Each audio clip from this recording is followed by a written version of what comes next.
તો હેલો મિત્રો, બધાને મહાદેવ. મારી ટ્રકિંગની ચેનલના નવા વિડીયોમાં તમારું બધાનું સ્વાગત છે. તમારા માટે બિલકુલ નાનો એવો 5 મિનિટનો અને એકદમ અલગ જ વિડીયો બનાવેલો છે. આ છે લોડનું પેપર જે મારા ટ્રકમાં લોડ છે. ડ્રાઈવર તરીકે મારું નામ તમે જોઈ શકો છો, સીલ નંબર પણ તમે જોઈ શકો છો જે હમણાં આપણે કટ કરશું, અને કેવાનો લોડ છે, વસ્તુનું નામ છે અને કેટલો વજન છે એ પણ લખેલું છે. તમે ઝૂમ કરીને જોઈ શકો છો. તો મિત્રો, એટલા હેવી લોડમાં પણ ટ્રક કઈ રીતે ચાલતો હોય, રોડ ઉપર કઈ રીતે ચાલે, કેવી ટ્રાફિક હોય એ જોવું હોય તો પ્લીઝ ચેનલને સબસ્ક્રાઈબ કરી લેજો. ફેસબુકનું આ પેજ છે એને પણ ફોલો કરી લેજો. તો મિત્રો, આ છે રીફર. જેમ આપણે ઘરમાં ફ્રીજનો ઉપયોગ કરીએ એ રીતે ટ્રકિંગ લાઇન્સમાં ઠંડા લોડ માટે રીફરનો ઉપયોગ થાય છે. પહેલાં તો આપણે સીલ કટ કરશું.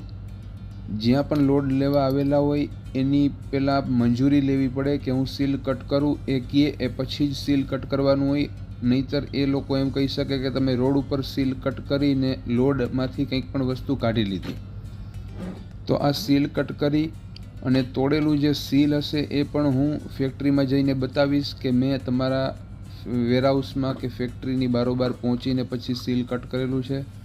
અને તમે જોઈ શકો છો પેપરમાં પણ લખેલું હતું કે ફ્રેશ ઓરેન્જ. તો આ ઓરેન્જ છે, તમે જોઈ શકો છો. આખું કન્ટેનર ફૂલ ભરેલું છે. રીફર એટલા માટે વપરાય કે જેથી કરીને આ ફ્રૂટ છે એ બીજા દેશમાંથી કે બીજા રાજ્યોમાંથી ટ્રેનમાં કે રોડ ઉપર કે જે રીતે પહોંચે એને એટલો સમય લાગતો હોય તો એ રસ્તામાં બગડે નહીં. અત્યારે ગરમીનો સમય છે કેનેડામાં, તો 35, 40, 45 ડિગ્રી જેવી ગરમી હોય તો આ ઠંડા લોડ હોય એ બગડી જતા હોય છે. કન્ટેનર નંબર તમે ચેક કરી લેજો, પેપર ઉપર પણ ચેક કરી લેજો, અને ખાલી થઈ જાય પછી પણ ચેક કરી લેજો. અને આ બધા બોક્સ જોઈ શકો છો તમે, ફ્રેશ ઓરેન્જના છે. તો મિત્રો, આપણે જ્યાં લોડ લઈને આવેલા છીએ તે ફેક્ટરી, કંપની કે વેરહાઉસ તમે જે કહો તે, ત્યાંનો કુદરતી નજારો કેવો છે તમે જોઈ શકો છો. અને આ સિવાય પણ કેનેડાના બીજા વિડીયો, અહીંયાની ટ્રાફિક, અહીંની રોડ સિસ્ટમ કેવી હોય, અને એવી ટ્રાફિકમાં પણ આટલો હેવી લોડ લઈને આ બધા ટ્રક અમે ડ્રાઈવર કઈ રીતે ડ્રાઈવ કરતા હોઈએ એ બધું જાણવા માટે મારું આ ફેસબુકનું પેજ છે, અહીંયા હું વિડીયો પોસ્ટ કરતો હોઉં છું. તો પ્લીઝ પેજને લાઇક અને ફોલો કરજો. યુટ્યુબ ઉપર પણ મારી ચેનલ છે દેશી કેનેડિયન લાઈફ, એને પણ સબસ્ક્રાઈબ કરજો.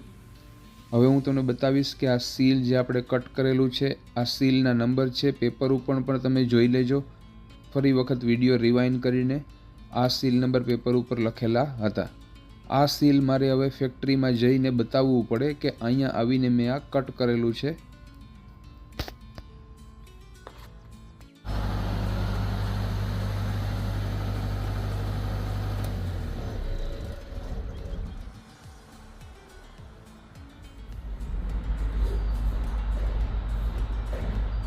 તો મિત્રો, આપણે જે 50 ટનના ઓરેન્જ લઈને આવેલા હતા એ લોડ થઈ ગયો ખાલી.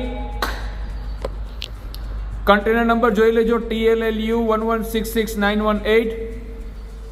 આખું ખાલી થઈ ગયું. મેં હમણાં મશીન બંધ કરીને તમને બતાવ્યું. એ હોય જનરેટર, ડીઝલ ઉપર ચાલે. આ છે એ આખું કન્ટેનર, એને રીફર કહેવાય, કારણ કે આમાં ઠંડા લોડ હોય, જેમ કે નોનવેજ હોય, કોઈ ફ્રૂટ છે, વેજીટેબલ્સ છે, ચોકલેટ છે, એના માટે આ વપરાય. તો આ તમે જોઈ શકો આખું ખાલી થઈ ગયું. મેં તમને ડોક્યુમેન્ટ બતાવ્યું કે 50 ટનના ઓરેન્જ હતા. તો મિત્રો, આવા જ વિડીયો જોવા માટે ફેસબુકનું પેજ છે મહેર GJ25 વાળા, અને યુટ્યુબ ઉપર આપણી ચેનલ છે દેશી કેનેડિયન લાઈફ. ફટાફટ ત્યાં ચેનલ ઉપર જઈને ચેનલને સબસ્ક્રાઈબ કરી લેજો, અને આ ફેસબુકનું પેજ છે એને લાઈક કરી અને ફોલો કરજો કે જેથી કરીને નવો વિડીયો પોસ્ટ કરું એની તમને ખબર પડે. મહાદેવ.